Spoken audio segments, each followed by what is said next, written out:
Hello my dears, कैसे हैं आप सब। आज की वीडियो का टॉपिक है थ्योरीज ऑफ प्रॉफिट। सबसे फर्स्ट थ्योरी है डायनामिक थ्योरी ऑफ प्रॉफिट। ये थ्योरी दी थी प्रोफेसर जेबी क्लार्क ने। अब देखिए प्रॉफिट क्या होता है। प्रॉफिट होता है sale price minus cost price. हम अब हमारी प्रोडक्ट की जितनी कॉस्ट आई है उससे हम ज्यादा मार्जिन कितना हम कमा पा रहे हैं वही हमारा होता है प्रॉफिट। तो थ्योरीज ऑफ प्रॉफिट में कहा गया है कि ऐसी कौन कौन सी रीजन है जिनसे हमारा प्रॉफिट राइज होता है।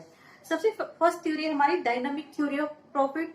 इसमें जेबी क्लार्क जी कहते हैं कि हमारा जो प्रॉफिट है वो क्या है, डायनामिक कंडीशंस की वजह से अराइज होता है।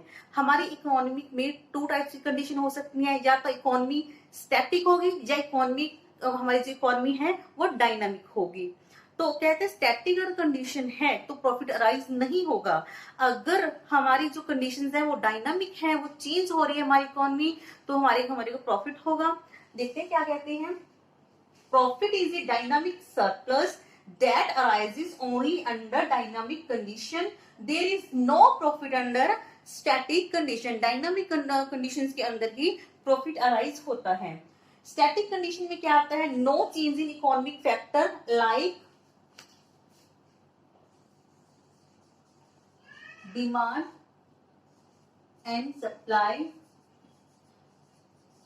size of population.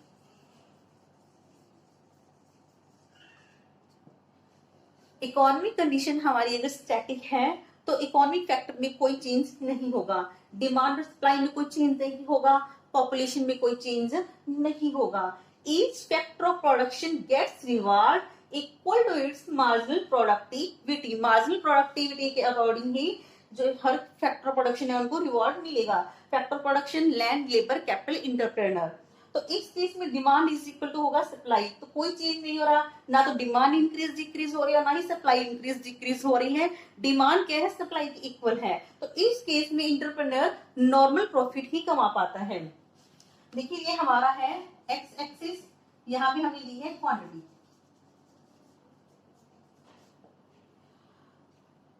तो यहाँ पर है हमारी एक्स वाई एक्सिस पर है कॉस्ट और रेवेन्यू। ये हमारी कर्व जा रही है A R is equal to M R, average revenue is equal to marginal revenue. तो ये हमारी कॉस्ट कर्व है एवरेज कॉस्ट, ये है मार्जिनल कॉस्ट। एवरेज कॉस्ट और मार्जिनल कॉस्ट एक दूसरे को इंटरसेक्ट कर रही हैं। यहाँ पर average revenue is equal to है एवरेज कॉस्ट, तो सिर्फ नॉर्मल प्रॉफिट ही हो रहा है। इंटरप्रेन्योर को मार्जिनल प्रोडक्टिविटी की इक्वल ही रिवॉर्ड मिल रहा है, ना तो सुपर प्रॉफिट हो रहा है ना ही लॉस हो रहा है। ये था स्टैटिक कंडीशंस के अंदर। अब हम देखते हैं कि डायनामिक कंडीशंस कैसे होती हैं।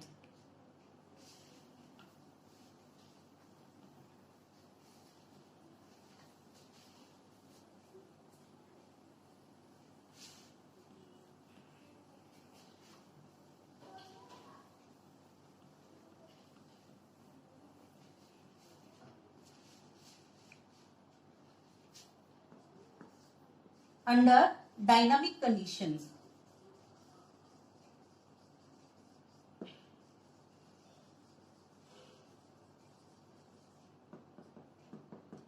डायनामिक कंडीशंस में क्या होगा, चेंज होगा, change in demand due to change in population. हमारी डिमांड चेंज हो रही है पॉपुलेशन की वजह से, पॉपुलेशन इंक्रीज डिक्रीज हो रही है, उसके कारण हमारी डिमांड इंक्रीज डिक्रीज हो रही है। Second thing, change in pattern of demand. Demand के पैटर्न में चेंज आ रहा है। पैटर्न का मीन्स जैसे कि देखिए हमारा कोई टेस्ट चेंज हो रहा है, प्रेफरेंस चेंज हो रही है, फ्यूचर एक्सपेक्टेशन चेंज हो रही है, या फिर जो पॉपुलेशन का साइज था, जैसे कि बच्चे हैं उसमें बुजुर्ग हैं या फिर यंग है, उनकी क्या है संख्या चेंज हो रही है, तो इस वजह से हमारी डिमांड का पैटर्न चेंज हो रहा है। Third, change in technology of production. Production की टेक्नोलॉजी में चेंज हो रहा है, न्यू न्यू इनोवेशंस हो रहे हैं, जो टेक्नोलॉजी है वो इम्प्रूव होती जा रही है, इस वजह से प्रोडक्शन भी इम्प्रूव हो रही है, जो वेस्टेज है वो मिनिमाइज हो रही है, क्वालिटी क्या हो रही है, इम्प्रूव हो रही है। और third is change in capital. Capital increase decrease हो रही है, इन्फ्लेशन है तो कैपिटल इंक्रीज हो गई, डिफ्लेशन चल रहा है तो कैपिटल डिक्रीज हो गई। अब देखिए ये 4 फैक्टर्स हो गए। अगर हमारी डिमांड चेंज हो रही है पॉपुलेशन की वजह से, या फिर पैटर्न भी चेंज हो रहा है, इस वजह से चेंज आएगा, या तो इंक्रीज होगी या फिर डिक्रीज। क्या इंक्रीज डिक्रीज होगी? Demand of production. अगर टेक्नोलॉजी ऑफ प्रोडक्शन चेंज हो रहा है या फिर कैपिटल चेंज हो रहा है, इन दो कारणों की वजह से या तो इंक्रीज होगी या डिक्रीज होगी सप्लाई, सप्लाई ऑफ प्रोडक्ट। दोनों की वजह से डिमांड इंक्रीज डिक्रीज हो रही है और इन दोनों कारणों की वजह से सप्लाई इंक्रीज डिक्रीज हो रही है। अब क्या होगी, हमारी डिमांड और सप्लाई क्या होगी, इंक्रीज डिक्रीज होगी, इट मीन चेंज हो गई। तो हमारी जो इकोनॉमी की कंडीशन है वो स्टैटिक नहीं है, वो डायनामिक हो गई, चेंज हो गई। तो इस वजह, अब देखिए डायनामिक कंडीशंस हैं तो क्या होगा, या तो डिमांड ज्यादा होगी सप्लाई से, या फिर सेकंड केस क्या हो सकता है, सप्लाई ज्यादा होगी डिमांड से। तो इस केस में तो क्या एवरेज रेवेन्यू ज्यादा होगी एवरेज कॉस्ट से। ये किस केस में होगा, जब किसी प्रोडक्ट की डिमांड ज्यादा है लेकिन सप्लाई कम है, तो इंटरप्रेन्योर को एवरेज रेवेन्यू ज्यादा होगी एवरेज कॉस्ट से। तो देखिए इस केस में क्या होगा, इंटरप्रेन्योर को सुपर प्रॉफिट होगा। हम देखते हैं कैसे। ये है हमारा एक्स एक्सिस, वाई एक्सिस, इस पर हमने लिया है कॉस्ट और रेवेन्यू, ओरिजिन, यहां पर हमने ली है क्वांटिटी।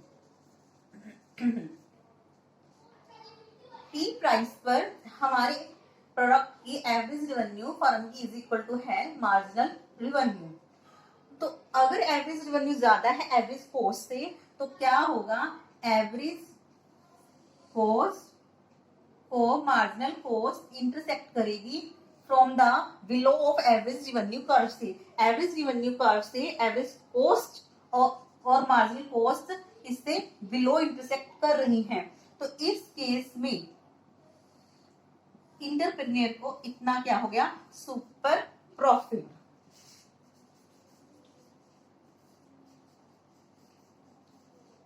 तो इस केस में इंटरप्रेन्योर सुपर प्रॉफिट अर्न कर रहा है। लेकिन क्या यही केस हो सकता है, सेम कंडीशन रहेगी, हमारी कंडीशन हमारे फेवर में रहेंगी, जो कंडीशंस है हमारी अगेंस्ट भी हो सकती हैं। तो इस केस में हो सकता है कि एवरेज रेवेन्यू लेस देन है एवरेज कॉस्ट के। यहाँ पर क्या है, प्रोडक्ट की कॉस्ट ज्यादा है लेकिन रेवेन्यू कम है। तो इस केस में इंटरप्रेन्योर को क्या होगा, लॉस होगा। ये किस केस में हो सकता है, ये उस केस में हो सकता है जब प्रोडक्ट की सप्लाई ज्यादा है लेकिन डिमांड कम है।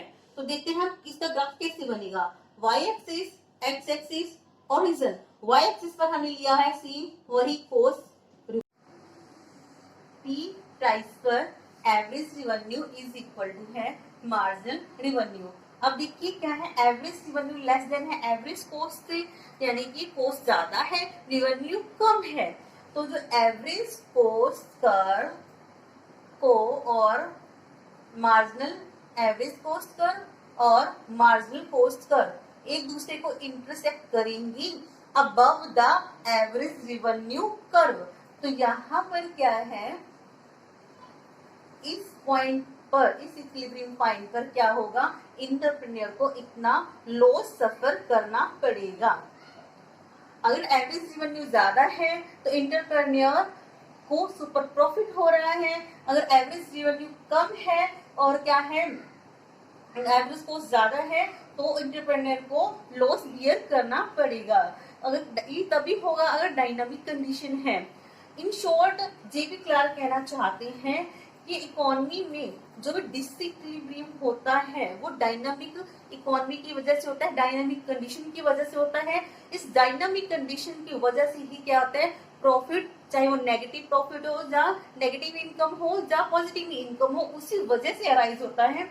या तो सुपर प्रॉफिट होगा या फिर लॉस होगा। अगर स्टैटिक कंडीशन है तो सिर्फ नॉर्मल प्रॉफिट होगा, मार्जिनल प्रोडक्टिविटी की इक्वल ही रिवॉर्ड मिल पाएगा। आई होप आपको समझ आया होगा। Thank you and good luck.